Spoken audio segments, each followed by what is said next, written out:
السلام عليكم يا أحلى وأجمل متابعين في الدنيا.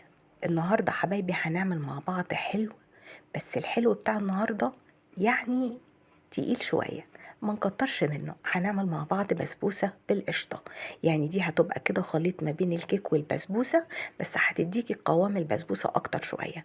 تعالوا كده نشوفوا طريقتنا ونقول بسم الله. جبت كوباية ونص من صينية البسبوسة، عليه نص كوباية من السكر ونص كوباية من جوز الهند أو البشر، معلقة كبيرة من البيكنج باودر، واخلطي كل المكونات الجافة دي مع بعض كويس جدا. بعد كده هنزل باتنين بيضة بدرجة حرارة المطبخ عليهم الفانيليا، اخلطيهم حلو قوي مع السميد وكل المكونات اللي احنا حطيناها. زي ما قلنا هيكون خليط ما بين الكيك والبسبوسة، بس هتدي على بسبوسة اكتر شوية.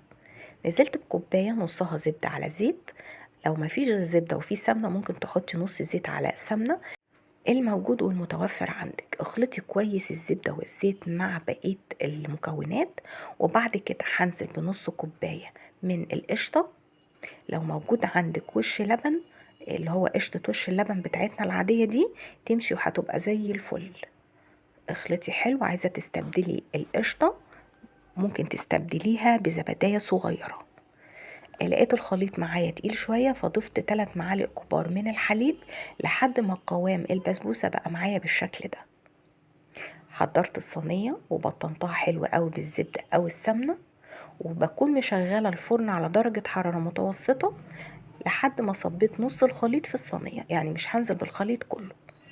زي ما انتوا شايفين نزلت بنص الخليط بس كده، وبدأت افرده حلو قوي في الصينية بالراحة خالص واسويه.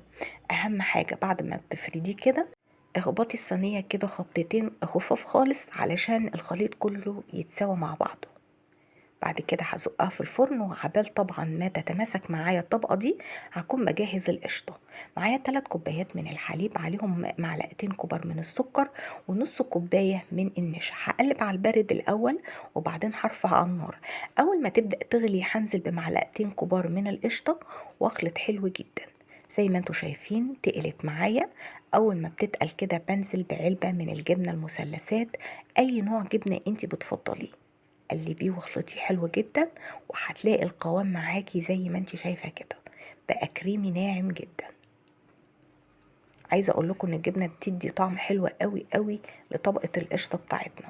طبعا الطبقه اللي احنا دخلناها جامد بختبرها بخله او بسكينه، وهي سخنه بنزل عليها بطبقه القشطه. طبعا مش هنزل بالطبقة التانية من البسبوسة الا لما طبقة القشطة دي تجمد معايا كويس جدا، يعني سيبيها تهدى وممكن كمان تحطيها في التلاجة. اول ما طبقة القشطة جمدت معايا بدأت انزل بالطبقة التانية وباقي خليط البسبوسة، ودخلتها الفرن يدوب الطبقة اللي فوق تاخد لون. طبعا كنت مجهزة الشربات، كوبايتين من السكر عليهم كوباية ونص من المية. أول ما غلى نزلت بعصرة الليمونة وسبتها كمان تغلي دقيقتين وطفيت عليه. كان جاهز معايا ونزلت بيه على البسبوسة أول ما خرجت من الفرن.